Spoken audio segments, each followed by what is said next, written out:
Mes frères bien-aimés, qui ne le sait? Vous savez que notre Seigneur Jésus-Christ est la bonté même, il est la bonté incarnée. Et c'est justement parce qu'il est bon qu'il nous parle avec beaucoup de force. Toute la sagesse qu'il porte en lui, il veut nous la donner et puis il veut absolument que nous l'assumions, c'est-à-dire que nous la recevions et que nous la mettions en pratique. Il a l'intention de réformer notre cœur et comme nous sommes réformés, ça tombe bien. Alors depuis plusieurs jours, il n'arrête pas de nous dire « Voilà ce qu'on vous a dit, et bien voilà moi ce que je vous dis. » Ah, il faut le faire, mes frères bien-aimés. Mais il peut le faire tout simplement parce qu'il est Dieu et qu'il connaît la quintessence de la sagesse divine.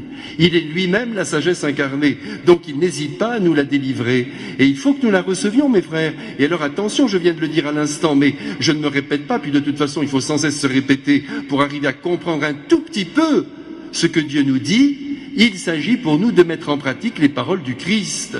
On les entend et nous restons d'affreux païens. Bien sûr, nous adhérons au Christ, bien sûr, nous sommes baptisés, bien sûr, nous le recevons dans la Sainte Communion, et heureusement qu'il en est ainsi. Mais à côté de cela, il faut qu'il y ait une véritable réforme de notre propre cœur et que nos mauvaises habitudes soient mises par terre si cela était nécessaire. Si elles sont mauvaises, ça s'impose.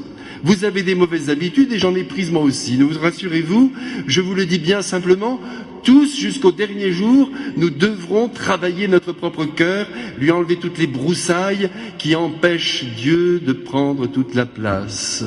Ce qui évidemment ne nous retire pas nos affections de la terre. Ça, ne l'oubliez pas, mes frères. Jésus veut que nous aimions beaucoup, Jésus veut que nous soyons heureux, Jésus veut que notre vie se déroule le mieux possible. Et si c'était toute la terre qui pouvait bénéficier d'un véritable bonheur, ce serait parfait. Donc on continue de travailler ici-bas pour que tout le monde soit heureux. Et nous travaillons aussi, donc par conséquent, à notre propre bonheur. Ne l'oubliez pas, mes frères, mais ce n'est pas une raison pour devenir égoïste. Au milieu de ce bonheur que nous construisons, nous essayons d'assumer les pensées du Christ. Et aujourd'hui, Jésus nous dit, ne faites pas de serment, arrêtez de jurer, ça ne sert à rien.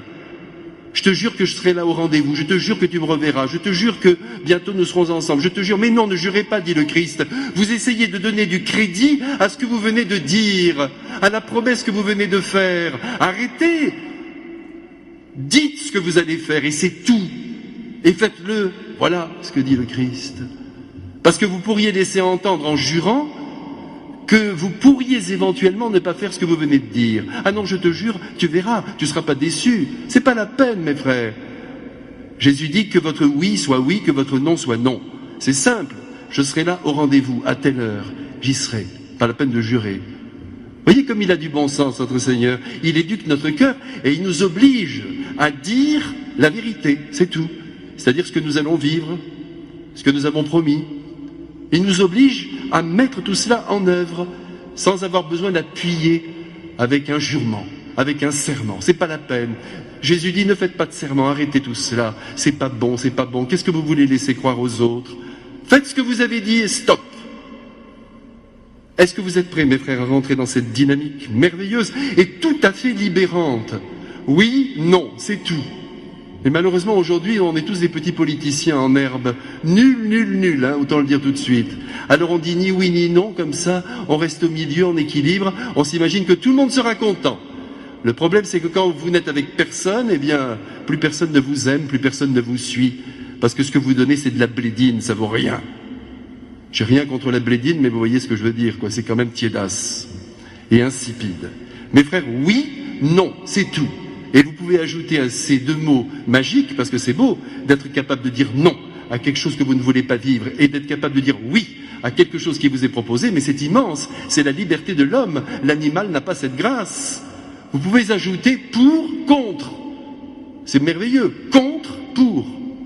Et vous vivez en grande liberté. Tout ça dit avec beaucoup d'amour, mais vous êtes net, vous êtes précis.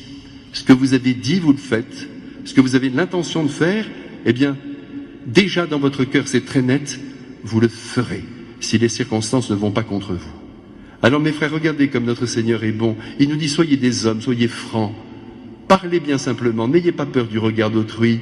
Ne vous occupez pas de ce que pensent les autres. Vont-ils vous rejeter parce que ce que vous avez dit n'était pas ce qui leur plaisait? Qu'importe, marchez, marchez, marchez, avancez, soyez vous-même. C'est le plus beau cadeau que vous pouvez me faire, dit le Christ. Et en même temps, dites très simplement ce que vous allez faire demain, sans avoir besoin de jurer pour donner la preuve que vous allez le faire. J'écoute ce que vous dites, nous dit le Christ, et cela me suffit. Il faudrait qu'il en soit autant avec les gens que nous rencontrons. On dit ce qu'on pense, on dit ce que l'on va faire, et cela suffit. Ah, l'enseignement du Christ n'est pas facile à suivre, mes frères, mais encore une fois, il est libérant pour l'homme, et surtout, il le rend beau. C'est beau un homme qui dit oui, un homme qui dit non. Restons-en là.